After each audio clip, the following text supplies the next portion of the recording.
السلام علیکم ورحمۃ اللہ تعالی وبرکاتہ۔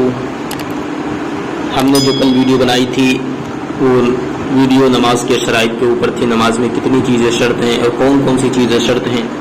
ہم نے اس ویڈیو میں سب چیزیں بتا دی تھیں کہ نماز میں یہ 6 چیزیں شرط ہیں، اگر ان میں سے ایک بھی نہ پائی جائے گی تو آپ کی نماز مکمل نہیں ہوگی۔ تو آج ہم بتائیں گے کہ نماز کے فرائض کتنے ہیں، نماز میں کتنی چیزیں فرض ہیں، وہ کون کون سی چیزیں ہیں اور کیا ہیں، اگر ان میں سے ایک بھی چھوٹ گئی تو کیا آپ کی نماز ہوگی یا نہیں ہوگی۔ تو آج ہم نماز کے فرائض آپ کو بتائیں گے، نماز میں کون کون سی چیزیں فرض ہیں۔ تو چلیے ہم ویڈیو کو شروع کرتے ہیں۔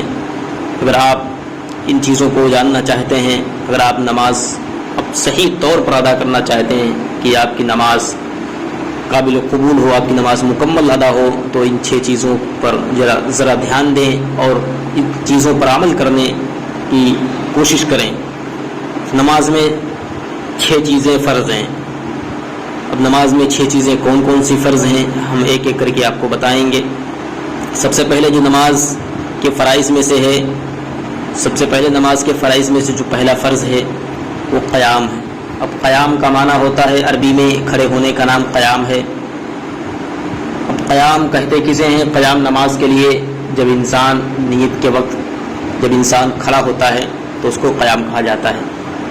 یہ قیام فرض ہے، کھڑے ہو کر نماز ادا کرنا ضروری ہے۔ اگر کسی نے بغیر کسی عذر کے بیٹھ کر نماز ادا کی تو اس کی نماز نہیں ہوگی۔ اگر آپ کے پاس عذر ہے تو بیٹھ کر نماز ادا کر سکتے ہیں، اگر آپ کے پاس کوئی عذر نہیں ہے تو آپ بیٹھ کر نماز نہیں ادا کر سکتے۔ لیکن نفل جو ہے وہ بیٹھ کر ادا کرنا جائز ہے، لیکن اگر کھڑے ہو کر کے نماز سے نفل ادا کی جائے تو زیادہ بہتر ہے، اس لیے کہ کھڑے ہو کر کے نماز پڑھنے میں زیادہ ثواب ہے۔ چلیے تو ہم اب دوسرا فرض بتاتے ہیں۔ دوسرا فرض ہے قیام کے بعد قرات کا نمبر آتا ہے۔ جب آپ قیام میں کھڑے ہوتے ہیں، کھڑے ہونے کے بعد نیت کرنے کے بعد کھڑے ہوتے ہیں تو کھڑے ہونے کے بعد قرات کرتے ہیں، یعنی کوئی الحمد شریف میں الحمد کے بعد کوئی سورہ پڑھتے ہیں، اسی کو قرات کہا جاتا ہے۔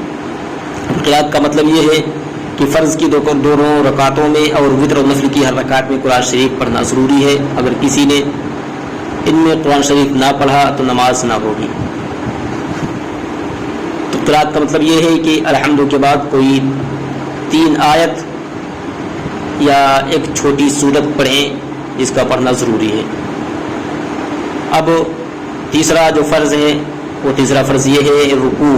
رکوع کا مطلب یہ ہے کہ جب وہ نمازی تلاوت کرنے کے بعد جب رکوع کرتا ہے، اس رکوع میں جو پڑھا جاتا ہے، اور رکوع کا مطلب یہ ہے کہ آپ اس طرح جھک جائیں کہ آپ کا سر اور آپ کی پیٹھ مثل ایک ہو جائے، یعنی برابر ہو جائے۔ اگر اس پر گلاس کا پانی کا گلاس رکھا جائے، اگر آپ کی پیٹھ پر پانی کا گلاس رکھا جائے تو اس سے پانی نہ چھلکے، اسی کو نماز کے فرائض میں سے رکوع کہا جاتا ہے۔ اس کو رکوع بیان کیا گیا ہے۔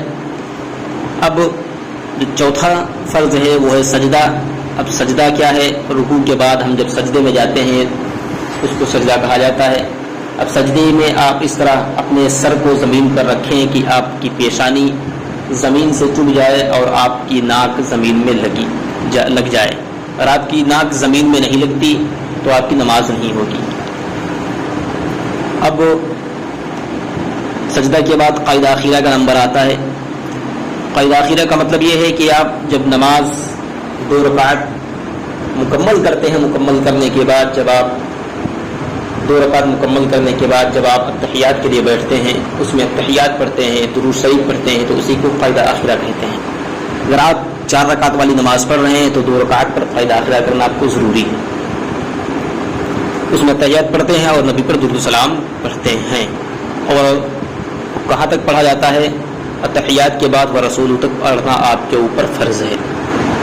اب جو ہے سب سے آخری جو نماز کا فرض ہے، نماز کے فرائض میں سے سب سے آخری فرض ہے وہ ہے خروج بسمعی۔ اب خروج بسمعی ہے کیا؟ خروج بسمعی کا مطلب یہ ہے کہ نماز سے نکلنے کا نام خروج بسمعی ہے۔ اب نماز سے کس طرح نکلیں گے باہر؟ نماز سے اب نکلنے کے لیے کیا آپ اسی طرح اٹھ کر کے بھاگ جائیں گے؟ نماز سے نکلنے کے لیے جو ہے آپ سلام پھیریں گے تبھی نماز سے باہر نکلیں گے، تو اسی کو خروج بسمعی کہا گیا ہے کہ آپ اتحیات کے بعد اگر آپ 2 رکعت والی نماز پڑھ رہے ہیں، اتحیات کے بعد درود شریف پڑھتے ہیں، درود شریف پڑھنے کے بعد درود ابراہیمی پڑھتے ہیں، اس کے بعد سلام پھیر دیتے ہیں، سلام پھیرنے کے بعد آپ نماز سے نکل چکے، آپ کی نماز مکمل ہو چکی، اب آپ نماز سے فارغ ہو گئے، اسی کو خروج بسمعی کہا جاتا ہے۔ تو دوستوں،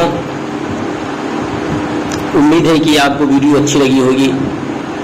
اگر آپ کو ویڈیو اچھی لگ رہی ہے تو ہمارے چینل آؤ دین سکھائیں اس چینل کو ضرور سبسکرائب کریں اور بیل آئیکن کو ضرور دبا دیں تاکہ آنے والی ویڈیو آپ تک آسانی سے پہنچ سکے اور آپ نماز کے بارے میں اور دین اسلام کے بارے میں ضرور سیکھیں تاکہ آپ کی نماز مکمل اور صحیح طور پر ادا ہو جائے۔